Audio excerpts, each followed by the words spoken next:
Welcome to People and Profit. I'm Kate Moody. Today, we're taking a closer look at the effect of the coronavirus pandemic on the hotel industry. Travel ground to a near halt in March, and as restrictions were eased over the summer, the sector did get a bit of a boost, but occupancy rates here in Paris remain about a quarter of their normal levels. I'm joined by Sébastien Bazin, Chief Executive of the Accor Group, the largest hospitality company in Europe, operating some 36 hotel brands across the globe. Thanks for speaking to France 24. Thanks for having me. Now, you've been taking part in the Global Lodging Forum, an event that gathers some of the biggest names in the hospitality business. Yeah. What's the feeling in the industry? How worried or perhaps optimistic are they and you about weathering this crisis? 60-40, 60% distress, 40% optimistic, and I want to shift it upside down. We need to be 60% optimistic and 40% distressed, not being in denial, but we need to have oxygen here. We need to actually plan. We need to project ourselves. That epidemic, as dramatic as it is, will evaporate one day. We just, you and I, we just don't know when that day is. But it's going to go away someday. How do we get there then? What role does your industry? Out of your hand and my hand. What role does your industry play in helping to boost that morale, at least? By being very precautionary, by having all the safety sanitary protocol being implemented, by being rigorous, by being assisting the employees and the owners in making sure they have all the procedures in place, making sure it's all safe to come to a hotel or restaurant, as it is for the last 7 months. So show the way, lead everybody, and make sure that whenever they travel, they can travel without basically getting the virus because of what we do and implement. Now, here in France, there's been considerable financial support for the industry, including loans, grants, furlough payments for affected workers. Has that been enough? Well, let's not complain about anything. It's being crucial. It's being put in place extremely quickly. It's being pan-European and immensely useful. Is it enough? Of course it's not enough. Could they do more? I don't know.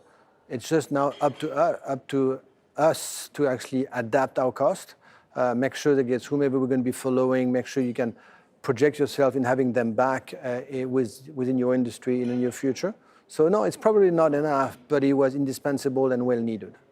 Now, the Accor Group, of course, is an international business. You have hotels all around the world. How are they faring in other regions where there isn't that same level of financial aid? Well, you know, there's not the same financial aid in China, but China has been recovering much faster than anybody else in the industry, precisely because they have so much of a captive domestic clientele. I was telling people earlier today, 800 million Chinese traveled over their own holiday break last week. It's enormous. And I believe occupancy rate will be back pre-COVID in China, probably by December or February of next year. That's soon. So it's rebounding nicely in China. It is getting a bit better in America because of the large domestic market. It is disastrous in Europe for only one reason. We don't adapt, we don't talk to each other. It's basically incoherent. From me going to Brussels or going to Milan or going to London or going to Hamburg, it's different protocol, different measures. We don't know, we're totally lost, so people do not travel. We need to get the 27 union countries to act together with simple principles and procedures of travel. South America, it's a debacle, but it's mostly an economical debacle as much as sanitary. So Middle East is rebounding for the last couple of months. So hopefully we're going to see light in the Middle East, certainly in Dubai and Saudi and others. So it is non-homogeneous for sure. So China's a bit of a bright spot. You gave a bit of a forecast for a return to normal there. Can you do the same for here in Europe? I can give you my wish, sure. Which I hope I'll be right, is I really believe that first, vaccine will be found, we don't know when. I think medicine will be found probably earlier. My belief is we should get back to 2019 level by early 2023, and maybe a quarter sooner. All right, well, we'll see how things go with that. You mentioned the vaccines. What's the biggest challenge in trying to rebuild your business model? Is it the race for a vaccine? Is it travel restrictions, or is it really rebuilding confidence among your clientele? Well, it's making sure, Churchill said, don't ever waste a good crisis. This is not a good crisis, but let's not waste it either.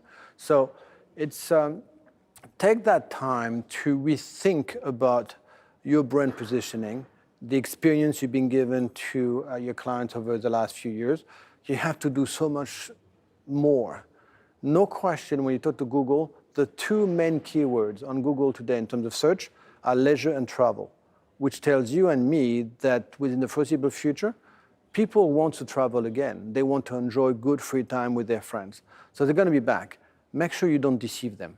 So what big hotel industry like us should be doing is adapt your brand to something which is more experience-driven, less commodity-driven, and more unique so people can actually talk about it, putting it on Instagram, but remember those good times. So that's where we shouldn't be failing, is don't deceive those people who are going to travel again. Can you give us some concrete examples of what's changing? What is the Accor Group going to look like on the other side of this crisis? It's getting closer to local culture, local community. When you travel to Egypt, you want to understand all the pyramids. You go to Chile, Peru, you want to enjoy the food. You go to Paris, same thing with the museum. You need to basically take your clients within your arms and assist them even though they're going to be away from your own walls. So basically get that journey being fabricated with your clients so that they can talk about it. So it's really experience, culture, education driven. In August, Accor announced about 1,000 job cuts, a third of them here in France. Should we expect more to come? I certainly hope not. What we've been deciding is be more agile, more focused, more simple as an organization. And we're talking about jobs at the headquarters level. I really believe we have 300,000 people working on the Accor brands. I need all of those people back. It may be difficult as we speak today, but those hotels, mine hotel, will be reopened soon enough. So it's only a matter of reorganizing into a simpler organization. So no, don't expect more. I hope not.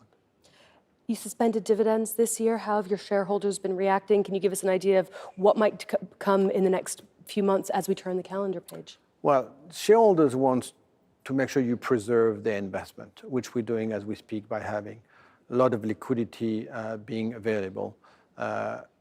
It's at the end of the day, what they want you to do is to be a responsible actor vis-a-vis the owners, the employees, and your shareholders. So, we've done something which shareholders have been accepting. Not only we did not give them any dividend last 6 months ago, but we actually told them a third of the dividend unpaid to you will be set aside into a dedicated employee fund called All Artists, in which we've been displaying already 20 million of that 80 million to the benefit of the underpaid, underprivileged population in China, in India, in Peru, those people who don't have the subsidies that you get from the European governments and are going from one day to the other in total despair. Thank God we've done it. And I think it's part of our duty to make sure that we stay along their side when they need us the most.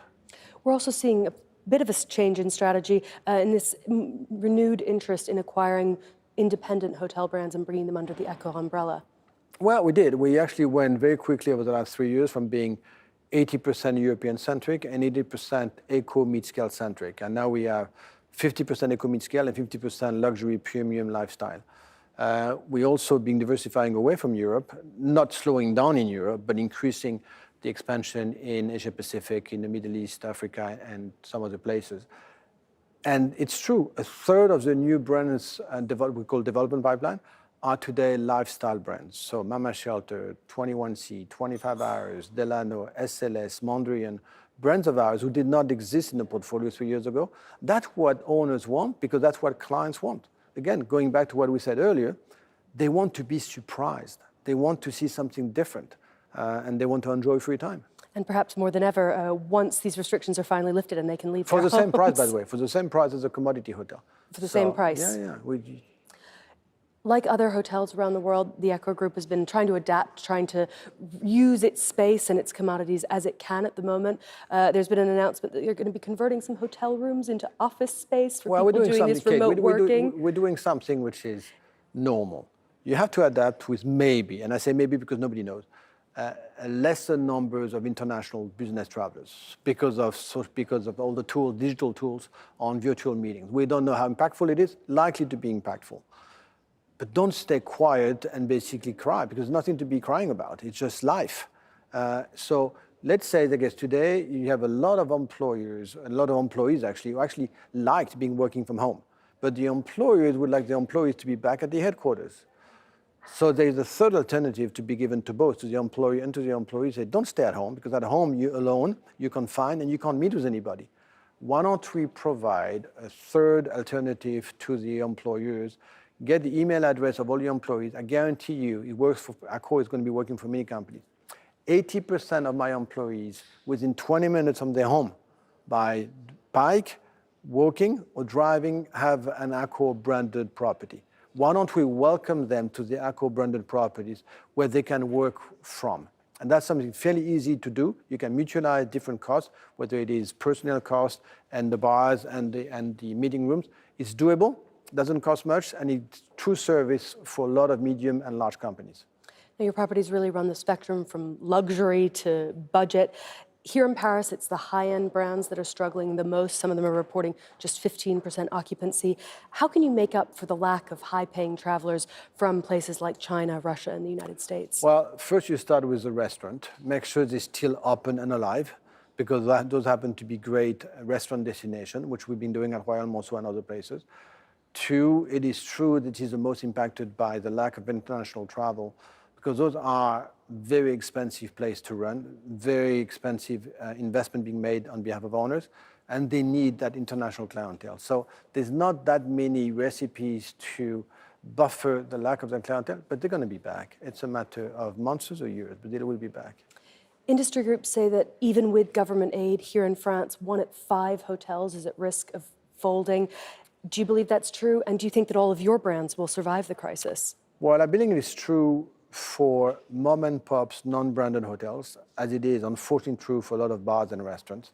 You know, we've been working quite a bit. You have 300,000 companies in France on bars, restaurants, and hotels.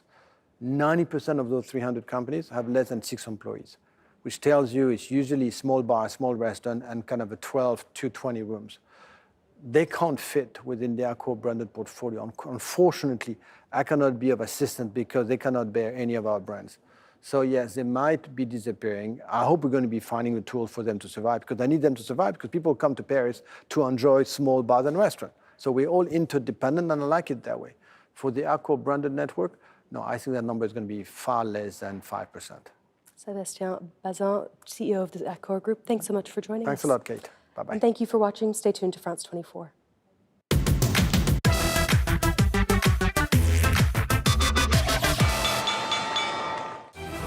The majority of the guys that I work for and guys I know from other mines, a good majority of them are pro-Trump. He's for the working people, even though he is a billionaire. We're fighting for our very lives in this election. We have a president who has put full display of white supremacy, and so our voice counts. They're called Rosina, Junior, John, and Lori. They live and vote in Wisconsin and Minnesota. 2 swing states, 2 key states that can change the face of America. Our journalists went to meet these Americans who can change the outcome of the presidential election. Don't miss the new edition of Reporters on France 24 and France24.com.